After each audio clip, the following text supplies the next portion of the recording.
Estimados catequistas de la diócesis de Babahoyo, un saludo para todos ustedes, una vez más aquí reunidos para tener un nuevo encuentro de formación con cada uno de nuestros queridos catequistas de la diócesis. El día de hoy vamos a hablar un poquito más acerca del bautismo, pero no sin antes hacer una oración para iniciar este encuentro y sobre todo teniendo en cuenta que el día de hoy celebramos esa fiesta tan maravillosa del nacimiento de la Santísima Virgen María. Hoy, 8 de septiembre, celebramos la Natividad de la Santísima Virgen María. Pongámonos en las manos de nuestra Madre Santísima para saludarle en este día y también para suplicarle que nos siga bendiciendo y nos siga cuidando como esa buena Madre que es para cada uno de nosotros. En el nombre del Padre, y del Hijo, y del Espíritu Santo. Amén. Dios te salve María, llena eres de gracia, el Señor está contigo. Bendita tú eres entre todas las mujeres, y bendito es el fruto de tu vientre, Jesús. Santa María, Madre de Dios, ruega por nosotros pecadores, ahora y en la hora de nuestra muerte. Amén. En el nombre del Padre, y del Hijo, y del Espíritu Santo. Amén. Muy bien, queridos catequistas, espero que hayan pasado muy bien estos días y ahora les invito a que revisemos un poquito las preguntas que se envió en el encuentro pasado, la tarea número 14. Tenía 4 preguntas. ¿Cuáles son los efectos del bautismo? Porque decíamos que cada sacramento tiene una gracia especial, unos efectos que producen en la persona que es bautizada. ¿Cuáles serán estos efectos? Segundo, ¿qué es el pecado original? Alguna vez hemos escuchado esto, el pecado original. Tercero, ¿qué es el catecumenado? Y el cuarto punto, ¿quiénes pueden bautizar? Vamos a revisar un poquito entonces, ¿cuáles son los efectos del bautismo? Habíamos dicho que son algunos los efectos del bautismo. Primero, la remisión de los pecados original y personales. Segundo, un nuevo nacimiento. Aquel que es bautizado se convierte en hijo de Dios. Tercero, somos incorporados a la iglesia que es el cuerpo de Cristo.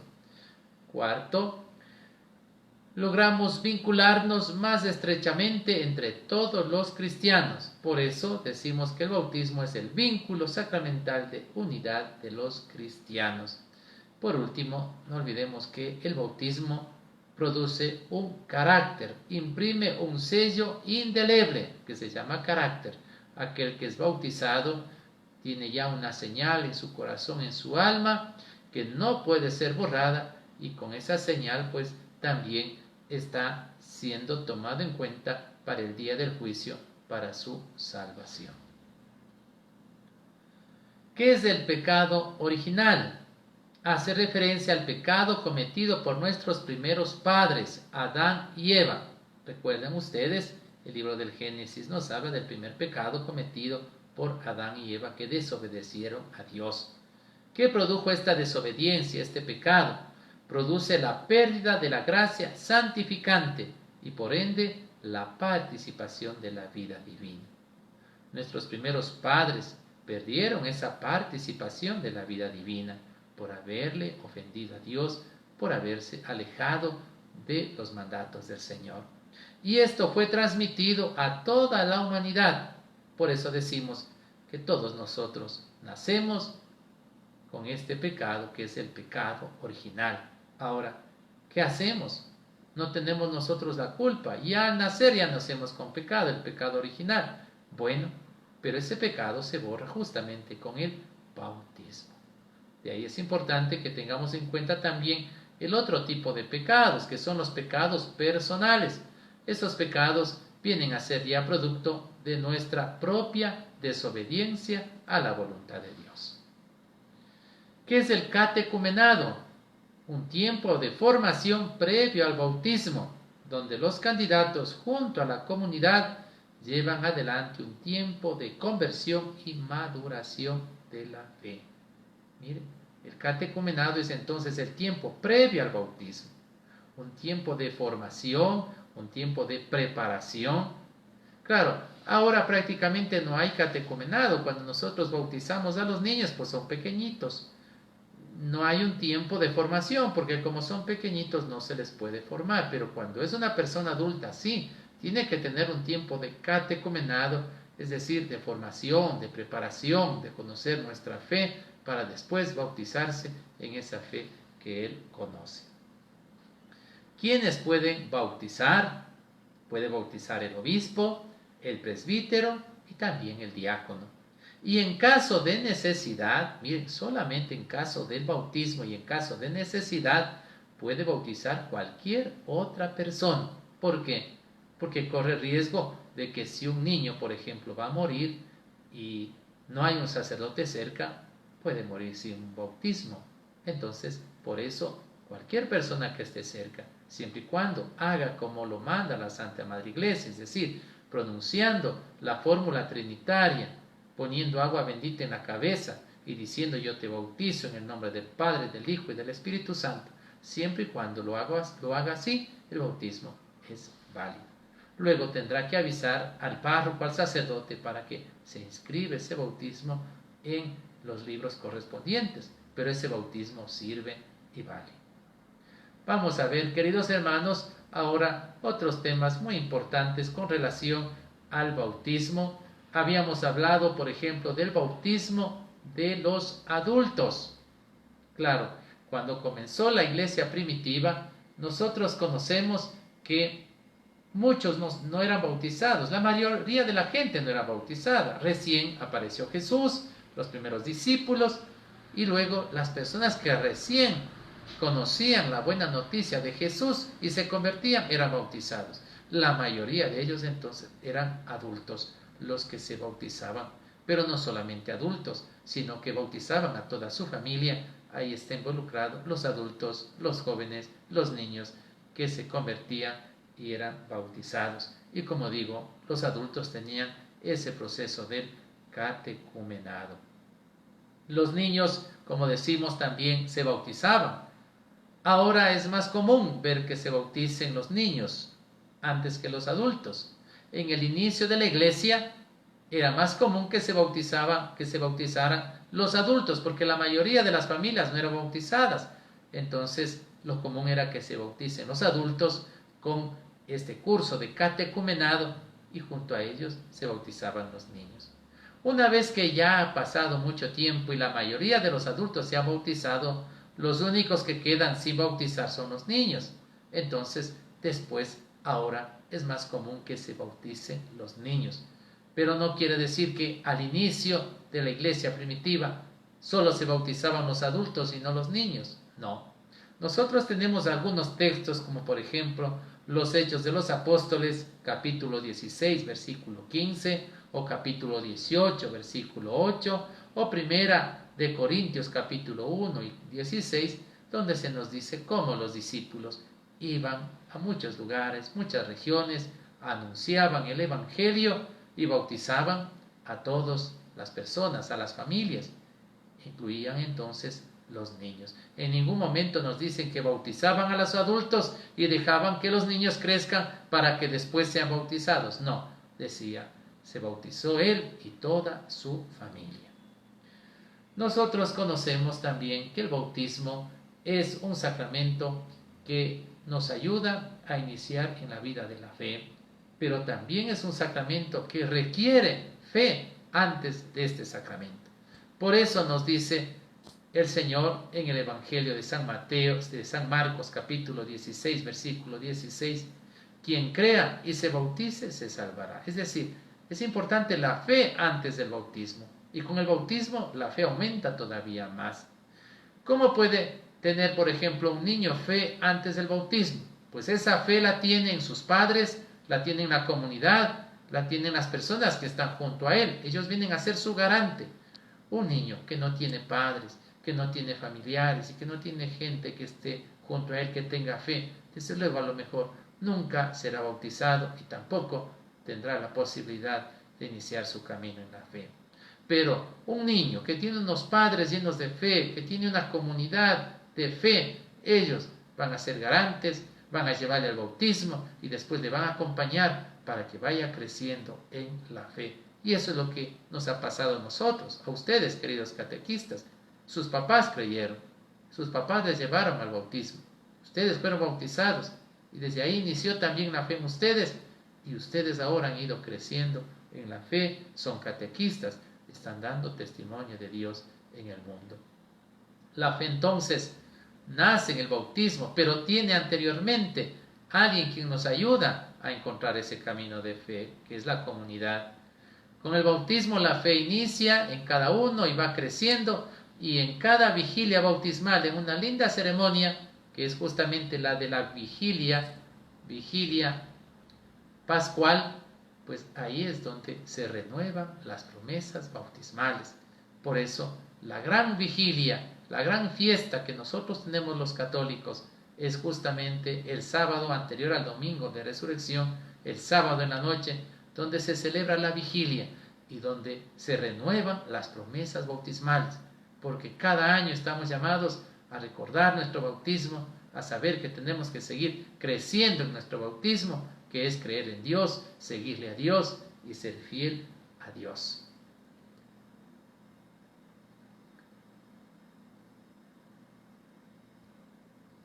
Nosotros sabemos, queridos hermanos, que tenemos esta necesidad entonces del bautismo.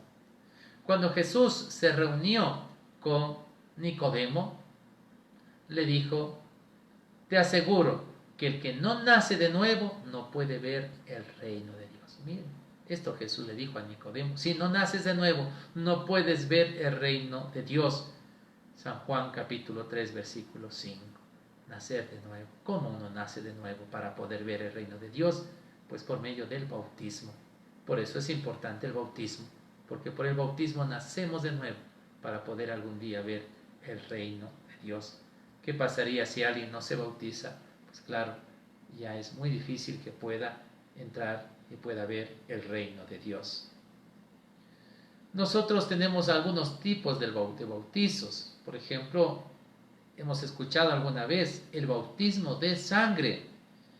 ¿De qué se trata este bautizo de sangre? Claro, de aquellas personas que a lo mejor no pudieron llegar a ser bautizados con el agua en el bautismo normal, pero a lo mejor ese ir ya creyendo en el Señor hizo que ellos den la vida por Jesús. Por ejemplo, en la iglesia primitiva, nuestros primeros cristianos que estaban llevando adelante ese proceso de catecumenado y resulta que eran martirizados, daban la vida por el Señor. Entonces ellos se bautizaban con esa sangre, ellos con ese deseo de seguirle a Cristo y ese dar la vida por Cristo, pues estaban cumpliendo ya con ese sacramento del bautismo. Y ese es el bautismo de sangre. Aquellos que mueren mártires por el Señor, aunque no hayan sido bautizados por el agua, pero son bautizados o sumergidos en su propia sangre. También está el bautismo de deseo. Aquellas personas que tienen el deseo de ser bautizados, a lo mejor no les matan por su fe, a lo mejor no mueren por su fe, pero tal vez mueren por otras causas. Pero si alguien tiene el deseo de ser bautizado y un accidente, alguna situación impide que se bautice y esa persona muere antes de ser bautizada, pero tiene el deseo de bautizarse, también entonces cumple con estos requisitos para poder decir que esa persona ha tenido el bautismo de deseo. Desde luego esto está entonces en las personas adultas que se estarán preparando para el bautismo y que algún día no llegue, pero estuvieron con ese gran deseo. También nosotros tenemos los cristianos anónimos. ¿Quién es un cristiano anónimo? Aquel que no le conoce a Jesús y porque no le conoce, claro, no tiene la oportunidad de seguir el camino de Jesús, pero en su vida ha demostrado que le busca a Dios, ha demostrado que vive la justicia, la verdad, es decir, sin conocerle a Dios, vive los valores humanos, los valores cristianos y muere. Esa persona es un cristiano anónimo, alguien que a lo mejor no decidió ser cristiano, sin embargo en su vida vivió como si fuera un cristiano. ¿Dónde podemos encontrar esto? Por ejemplo, en el Oriente. Habrá muchas personas en esas tribus alejadas de la civilización o en otros continentes.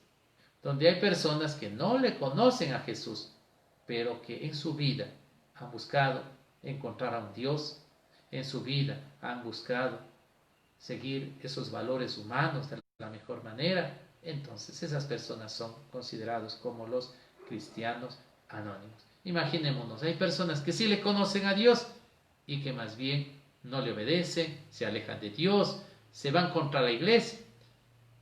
Ahí encontramos entonces como estas dos caras de la moneda. Por último, quiero hablarles sobre el bautismo de los niños. ¿Qué pensamos nosotros acerca de los niños que mueren sin ser bautizados?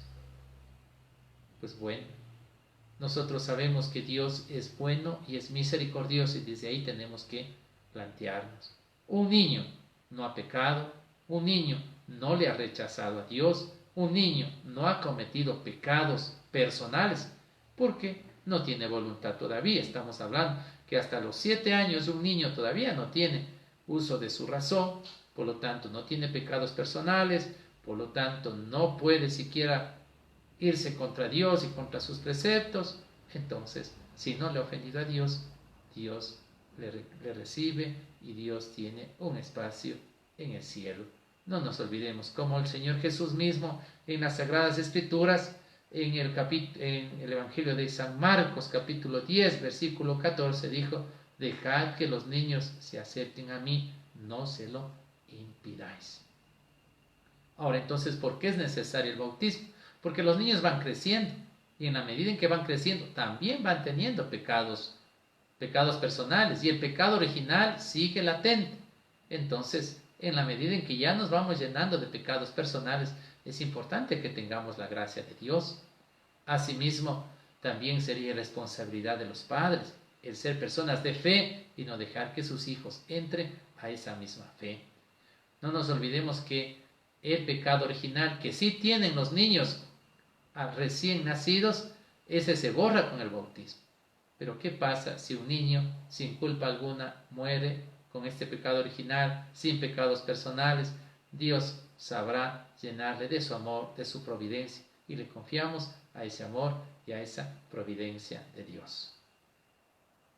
Vamos a hablar entonces de los signos en la celebración del bautismo. Hay algunos signos, queridos catequistas, algunos darán tal vez cursos prebautismales, otros participarían en algún bautismo. Hay algunos signos muy bonitos en el bautismo. Por ejemplo, el primero es el signo de la cruz.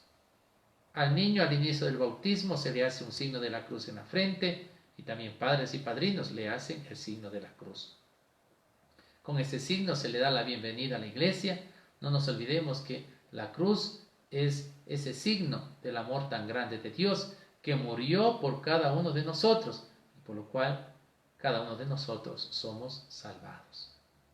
También está la palabra de Dios. Se lee textos que hablan sobre el bautismo, sobre la institución del bautismo, los efectos del bautismo. Todo esto nos ayuda para que nosotros tomemos conciencia de lo que realmente es y ocurre en el bautismo y que cada uno de nosotros podamos aumentar cada día más en nuestra fe.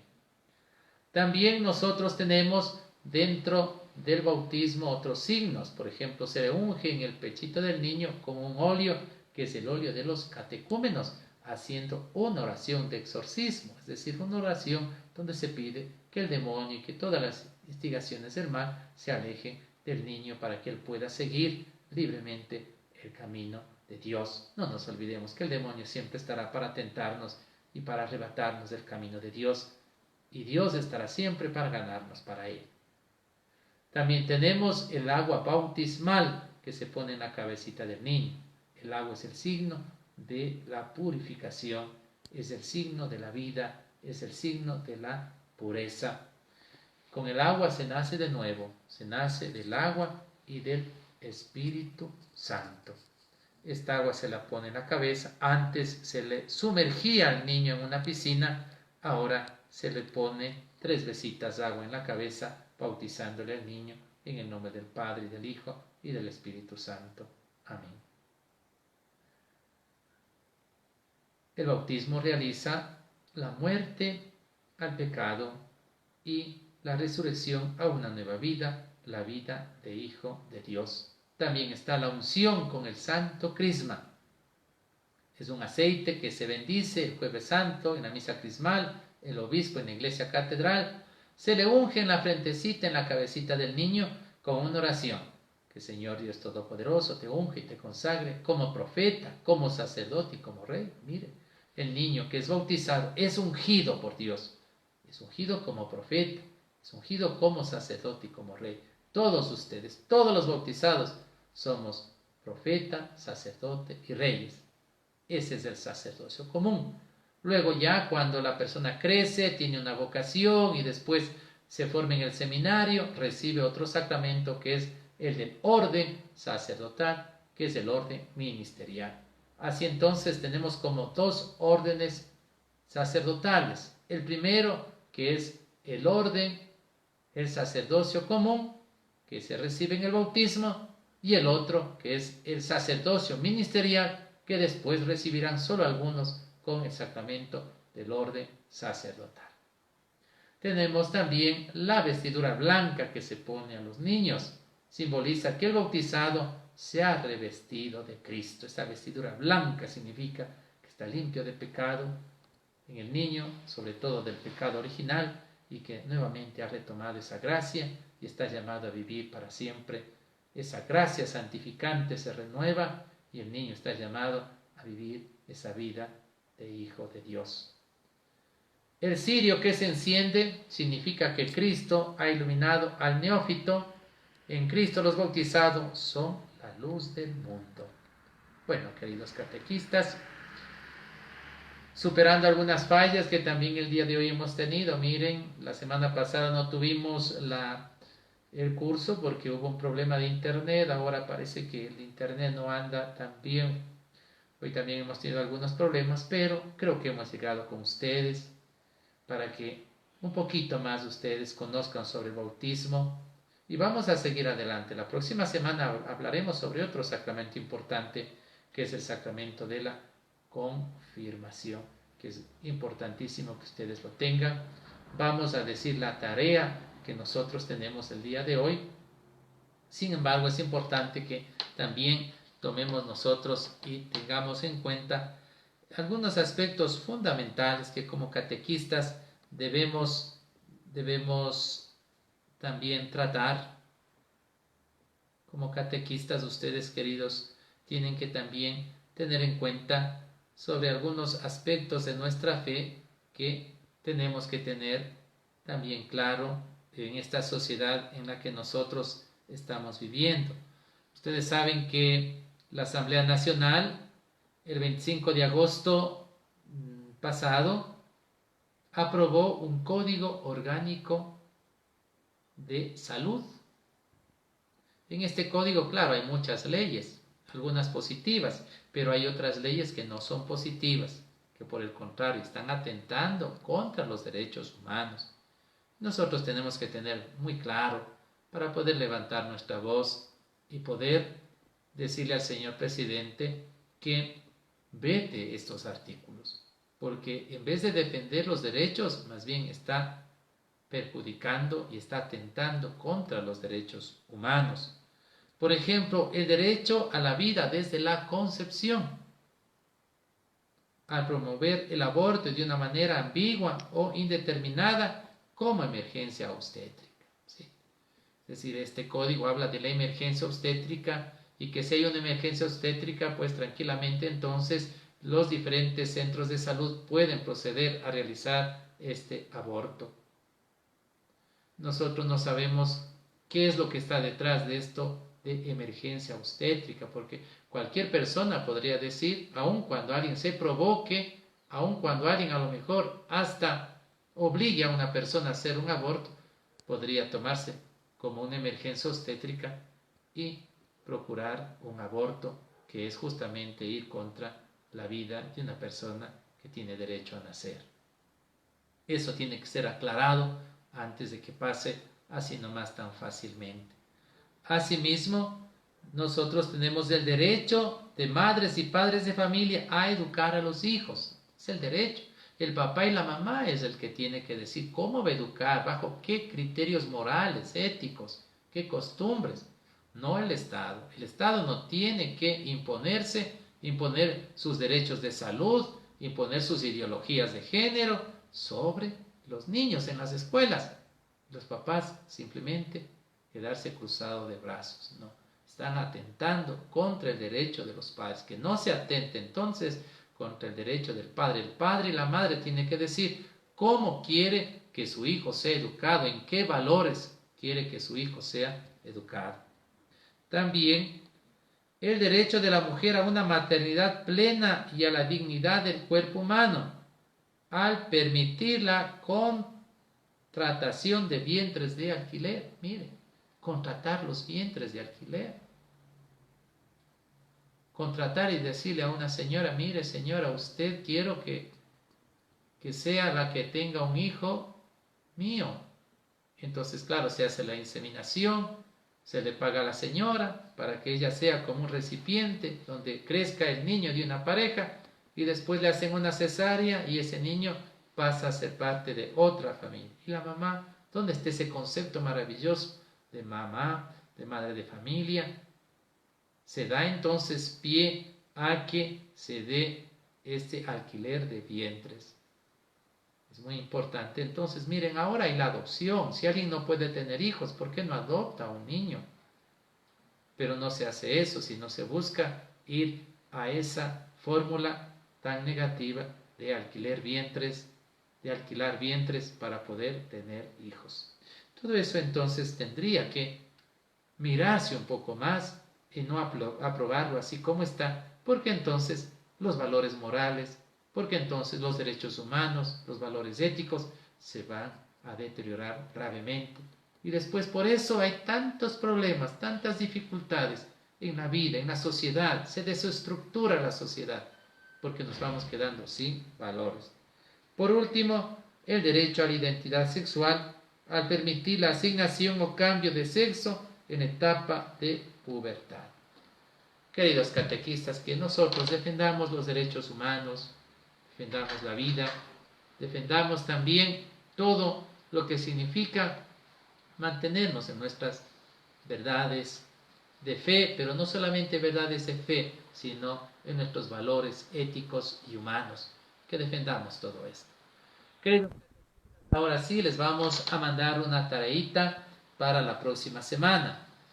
Esto tomaremos una foto y claro, la estaremos publicando ya en el Facebook. Primero, ¿cuál es el papel de los padres y padrinos en el bautismo? ¿Qué tiene que hacer el padre y la madre, el padre y los padrinos en el bautismo? Segundo, ¿cuál es la necesidad del bautismo? Tercero, ¿qué significa la señal de la cruz en la ceremonia del bautismo? Y cuarto, ¿qué significa la unción con el Santo Crisma en la ceremonia del bautismo? Queridos catequistas, Dios mediante, la próxima semana nos estaremos viendo. Ojalá podamos tener un mejor internet para poder llegar mejor a cada uno de ustedes. No se olvide, siga preparándose, siga leyendo, siga investigando, lea la Biblia, medite la palabra de Dios y vaya preparándose cada vez más para que pueda ser un buen catequista, un buen soldado de Cristo para anunciarlo con valentía, con fidelidad y con amor a Dios en los corazones de cada uno de nuestros niños. Que el Señor, Dios Todopoderoso y la Virgencita María les bendiga a todos. Que tengan una buena tarde.